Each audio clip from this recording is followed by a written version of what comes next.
Paulo, e sobre as tais das sanções, né? A gente tem ouvido muito falar sobre as sanções não funcionam, mas eu quero saber a sua opinião sobre esse efeito das sanções contra a Rússia, né? Cada vez a gente vê mais países entrando aí nessa jogada, né? A gente sabe que a Rússia tem acordos com a China e outros países da região são pró-Rússia. Até que ponto essas sanções podem fazer efeito a curto, médio, longo e prazo, se é que fazem?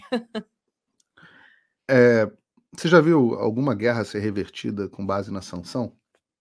O Donald Trump foi genial. Eu estava aqui no CPAC, né, o Conservative Political Action Conference, né, a Conferência de Ação Política Conservadora, o maior congresso conservador do mundo, todos os líderes conservadores. Eu estava lá até anteontem e o Donald Trump foi um dos que discursaram lá. O discurso dele foi muito bacana. Tem um ponto no discurso dele que ele vira e fala o seguinte: mas como é que as pessoas reclamam que eu digo que o Putin é muito inteligente? É claro que ele é muito inteligente. Eu vou dizer aqui que ele é muito inteligente. Embora, o Donald Trump falando, para desespero das pessoas que acham que, meu Deus, globalistas, não sei o que, agora só podem achar o Donald Trump globalista. Ele vira e faz um elogio ao Zelensky, que está sendo alvo de desinformação russa, e o brasileiro está caindo que nem um patinho. Mas o Trump vira e fala: apesar de eu reconhecer que esse Zelensky é muito corajoso, esse cara é muito corajoso, esse cara é muito corajoso. Mas ele fala o seguinte: o problema não é eu defender o dizer que o Vladimir Putin é muito inteligente. É claro que ele é muito inteligente, mas o problema não é ele ser muito inteligente. O problema é que todos os líderes ocidentais são muito burros. Nós somos muito burros. Nosso líder é muito burro. Esse é que é o problema. Porque ele fala assim: sanções. Quer dizer, o Putin pensa, quer dizer que eu posso tomar um país inteiro e tudo que eu vou receber é um tapinha na mão de sanções? Eu não acredito que o Ocidente pode ser tão fraco assim. Eu tomo um país inteiro europeu e tudo que eu recebo de volta são sanções? Essa é a mentalidade. Isso, olha que gênio, como faz falta. Porque isso é óbvio, né? Mas só o Nelson Rodrigues dizia, né? Só os gênios enxergam o óbvio. A América enfraquecida. Pânico, escassez, opressão, crise. A América e o mundo estão um caos e você precisa entender por quê.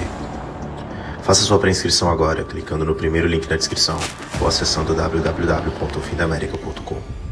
Então, é óbvio que essa é a mentalidade do Putin. Eu tomo um país inteiro e só recebo sanções, as consequências precisam ser duras para nunca mais ele pensar em fazer isso de novo, porque senão ele vai fazer de novo. Da mesma forma, custo-benefício, né? Claro, é o que eu digo em relação aos chineses e o vírus. Os caras fazem um vírus que escapa ou é deliberadamente solto no Ocidente. E não acontece nada com eles. A economia ocidental é arruinada.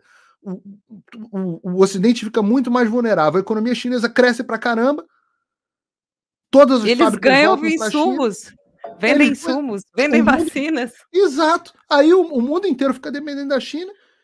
E o que eles recebem de volta? Nada. Não acontece nada. Aí ele fala assim: então, peraí, então quer dizer que eu posso.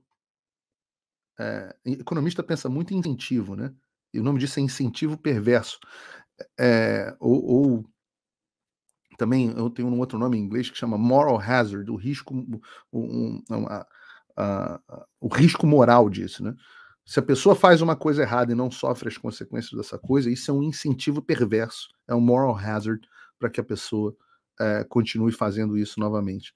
Então, o que o Trump pensa a respeito dessas sanções, eu acho que é a visão que o mundo precisa ter a respeito de ações desse tipo. Ações desse tipo precisam ter consequências. E as pessoas que estão defendendo que um país pode invadir o outro país soberano e tomar todo o seu território, essas pessoas, independente, mas a Europa é globalista, isso é um argumento, mas é muito ruim, é muito pouco inteligente.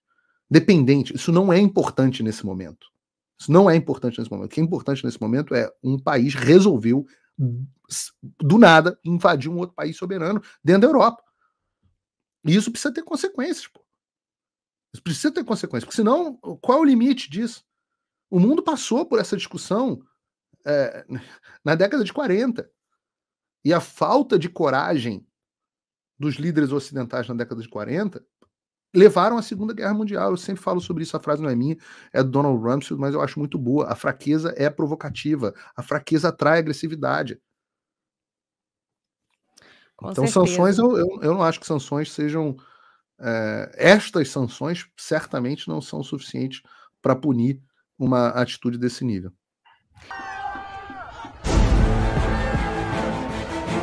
Another COVID record setter. More than 1 million new infections reported nationwide in just 24 hours. It's happening at grocery stores across the country. The largest inflation surge in more than 3 decades. They have to pass it on to the consumer. They have to pass it on to you and me. Dr. Rachel Levine is making history, officially sworn in as the nation's first openly transgender. Want to work with the federal government and do business with us? Get vaccinated. Border bridge slowly starts to thin. New questions about the response by authorities. People are literally clinging on to U.S. military air. More than 66,000 experiencing homelessness in January 2020. 2 presidents who want the world to know that they are on the same page. Dozen companies already blocking or restricting President Trump on their platforms.